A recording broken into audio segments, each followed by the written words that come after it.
Protectorate Productions Comedy Showcase. Here we go. And now, some Protectorate Production bloopers. And a good morning to you. I cannot hear you.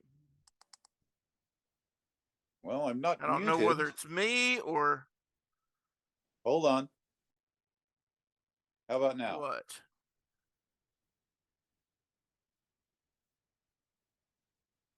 How about now? Can you hear me now? I can't hear you. Hold on, let me make sure my settings are...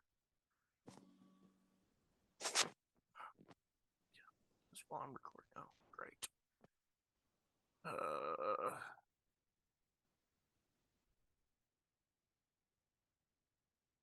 Well, I don't usually have this problem. Are you hearing me? I'm hearing you fine. You're hearing me just fine. Okay. It's just...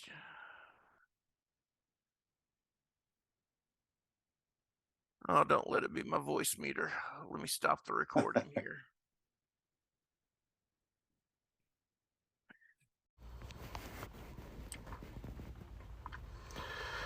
So, Jesus, send me the bloopers, will you? So, Jesus spent most of his, not having the best day, am I? Take a drink.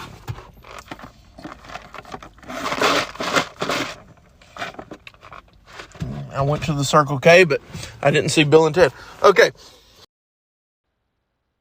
Not only that, he spent most of his life in these parts. Hey, hold on a moment. I think I recognize that farmer over there. Tiberius! Wait, that's not it. Walking in shouts. Okay, here we go. Don't mind Amos. Scratching in the dirt. One more time. Scratching in the... One more time. He's collecting only the stories he can find and document by first-hand sources. When I spotted Amos in his field, I knew I had to get him to tell Luke about the farm. Well, one more time. I can answer that. Prophets in our country often had a following of women to help. One more time. I can answer that. Traveling prophets in our country often had a following of women to help give them financial support.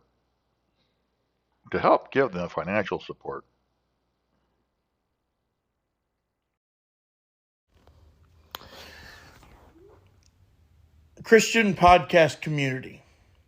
The Christian Podcast Community is a cohesive group of like-minded podcasters. Our community is a cohesive group of like-minded Christian producers who podcast on areas of... this is harder than it looks. All right.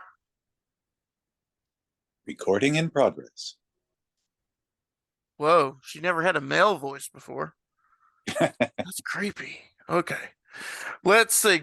Well, this is the first real review I've done this way, so I'd like to share the way that I rate things. Wait. Oh, he's here. He's here. Let's turn to Job chapter 40. Job chapter 40. The Creator, sir. It's rather imperative that I speak with him. I see, the pastor responded, a bit puzzled. You can introduce me, can't you? No, that's not right. Jadeth knew, no, he was Phaetroth now. No one would recognize him. If he was ever even able to get back to anyone he knew he was in trouble now. Let me read that again. No one would recognize him. If he was ever even able to get back to anyone he knew he was in trouble now. It's called simply the classics read by Jerry Kokich. Let me try that again because I can fix the audio. It's called the classics. Okay. Take 5. No, take 55. But anyway, can I put this up on bloopers? Because I have a comedy.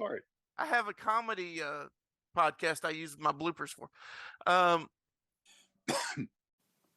Well, I guess it's time for our next segment. Many years ago, Douglas Adams revealed that the secret to life, the universe, and everything was 42. His math was wrong. Read all about it in G. Don Lubbard's new book, 43. Before there was That Story Show with James Kennison over at nlcast.com that stood for Nobody's Listening. Here's a clip from that old classic version of what is still a good show today. James Kennison over at nlcast.com. Here come the clowns.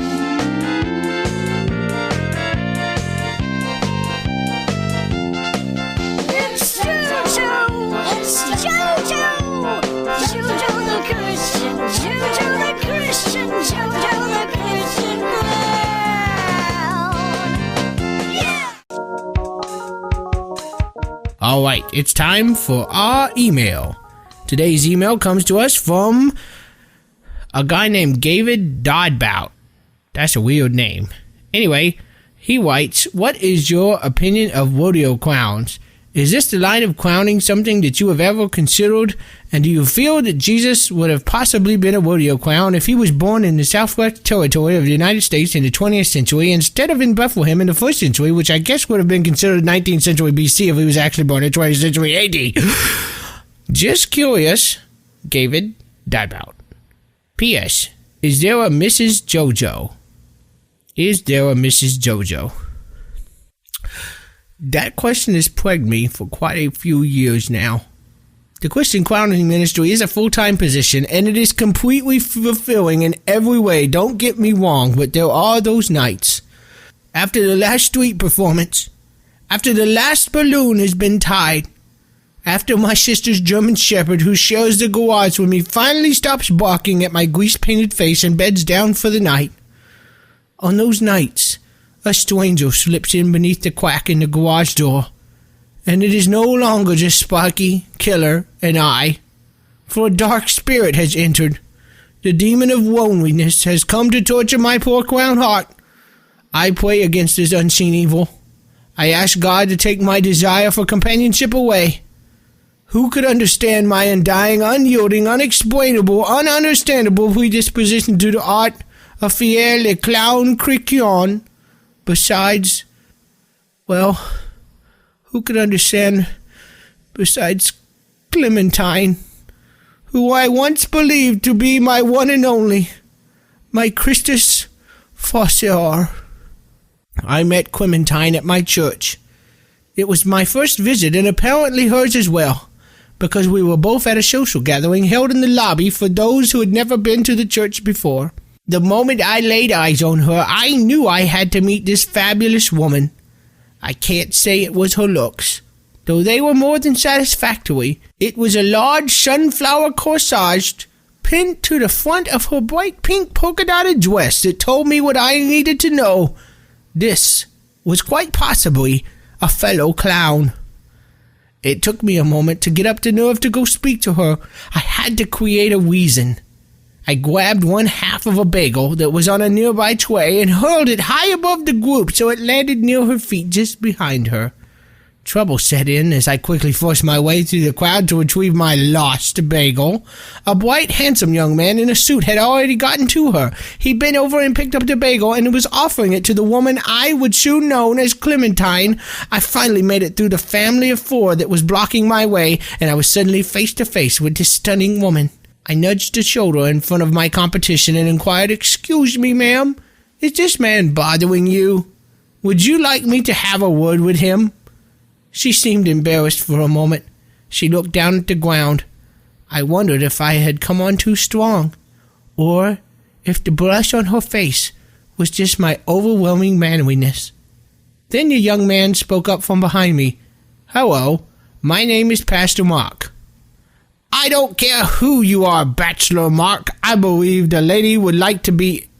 And then it hit me. This was the pastor who had been preaching up at the front of the service the entire time. This was to be the first of many uncomfortable encounters with this man. I still laugh about this one, though, but he doesn't. I greeted him warmly, and then leaned to whisper in his ear, "You're a married man, aren't you?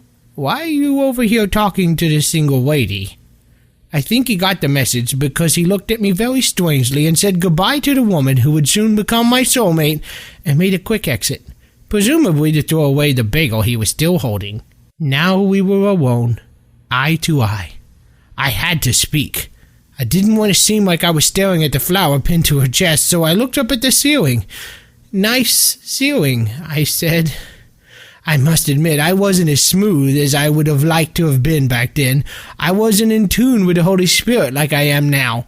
Had I been, I might have used a line with a little more of that Christian crowning charisma, something like, "Hey, you're proof that evolution isn't real, 'cause there's no way you came from a monkey. You look nothing like one." Or, "Do you need to go to the hospital? 'Cause I think you fell from heaven." Or how about, "You look good all the time, and all the time you look good." But you know how it is. You can never think up cool stuff like that to say on the spot when the heat is on. She didn't say anything. She just looked at me and she smiled. I asked her name. I gave her mine. She asked me to repeat it a few times, a bit louder each time. I asked if I could get her anything from the snack table. She asked for a bagel. "Just 1/2 of a bagel, please," she said. My heart leapt in my chest. I knew that this was the sign I had been looking for. After I returned with her bagel half, we sat, and I asked her the question I had been longing to ask. Was she, indeed, a fellow clown? She smiled and then laughed out loud. For a moment I thought I had totally missed it. Then I was suddenly hit with a great stream of water that proceeded from the middle of that huge course-sized sunflower, and I knew I hadn't missed it at all. She was my soulmate after all. The next few weeks, they just flew by. I had a car back then, and a job, so I would go out to see her every chance I'd get. She was a very busy woman, as it turned out, but she always made time for me. We talked about this and that, and about church, about our lives, about each other, and soon we were going out for coffee and meeting one another's friends, and it was really going well. Though I knew in my mind that it was probably way too soon, my heart told me it was time to take our relationship to the next level. At my apartment, I prepared an amazing evening. I even hired a chef to create a culinary masterpiece. I had the music, the lighting, the food, the chef, everything was perfect. I went to pick her up, and she was none the wiser. You should have seen the look on her face when I led her into the dining room. The food was amazing. And after dinner, I got up from my place. I knelt beside her and asked a question that was burning a hole in my heart. "Would you clown with me?" Tears welled up in her eyes. "Yes," she said. "I have a gig tomorrow, and I would love for you to join in with me." We embraced. How could life get any better than this? Little did I know the heartbreak, though, that was looming just beyond the glass sliding door. A dark stranger was waiting outside. Loneliness was about to make his entrance. We sat to work out the details of the event, which would mark our first as co-clowns. Time, date, location, and finally equipment. "You'll need to bring a good set of boots," she said, "and make sure your hat is made of straw, not leather. They don't breathe like straw does." "Excuse me?" I said. "You'll also want to make sure you bring plenty of water." "For seltzer bottles?" I asked her. No, to drink, silly. It gets hot in the arena." "What arena? Why boots and a hat?" What about balloons, magic tricks, and oversized shoes perfect for sashaying about? What in tarnation are you talking about, JoJo? She said. What would a bull want with balloons and magic tricks? The reality of the situation hit me like a ton of bricks. We had both made a huge mistake, the likes of which I dare never repeat again. There were no words exchanged, not for me anyway. I simply stood. I led her back through the apartment, out the door, to the car, so I could drive her home. She was saying something, but I couldn't hear her anymore. She was dead to me. Clowning has been tainted by many. I've seen it before. There are many splinter groups which pervert the sacred art. The worst of which, at the very bottom of the list, is the shame of all clowndom. The rodeo clown. Clementine had allowed herself to be drawn into that lifestyle, but I could not follow her there. I could not be unequally choked together with someone that was not my equal. The trip to the nursing home was a blur to me. Silent tears rolled down my cheeks as a dark stranger laughed silently from the back seat. Clementine was saying something about going back for her purse, but I couldn't make out all the details. When we arrived, I went around to her side as I always had before, and I opened the door. She stood and looked at me for a long time. She shook her head as if to say, I'm sorry, JoJo, that I have fallen so far that I am not worthy of you. Even though she masked that by saying, you're insane, before she walked inside. So I hope that answers your question, David. What is my opinion of rodeo clowns?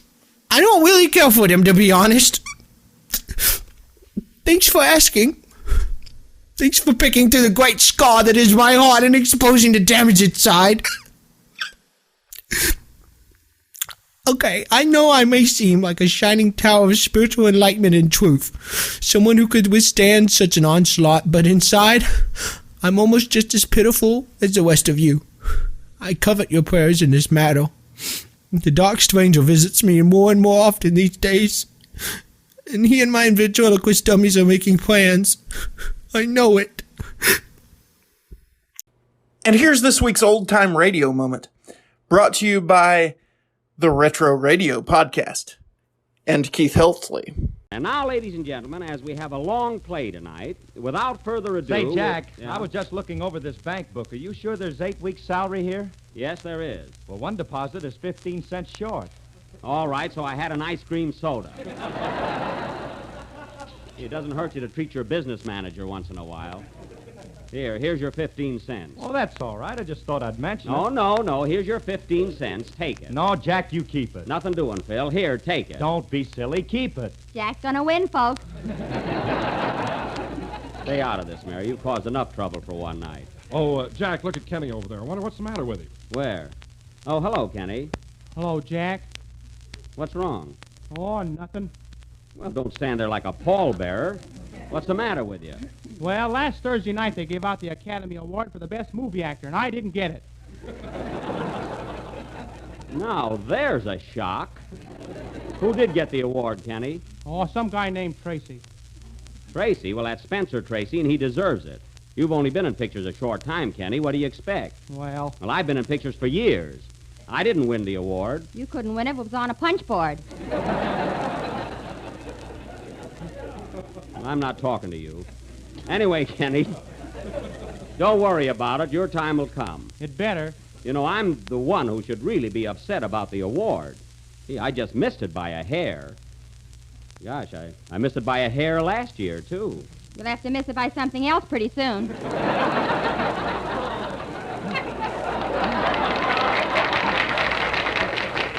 Oh, I don't know. Let me tell you something, Kenny.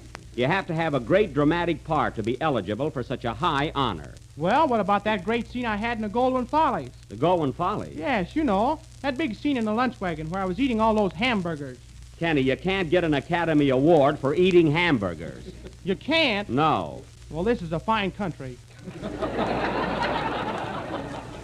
No, I don't know why I waste my time explaining anything here. You know, Jack, I always thought you did a swell job in pictures. How come you've never been honored with an Academy Award? Well, Don, there's a lot in the part you play. Now, if I'd have been cast in Captain's Courageous like Spencer Tracy, I'd have had a good chance. You know, A Story of the Sea gives you a great opportunity for dramatic acting. Well, if you're so confident, why didn't you go over to MGM and try to get the part? I did try. I walked up and down in front of that studio for a month with a sailor suit on. Gee, if they can't take a hint, what can I do? Huh? You must have looked silly parading up and down in the sailor suit. Silly? It was embarrassing. The restaurant next door thought I was picketing their navy bean soup.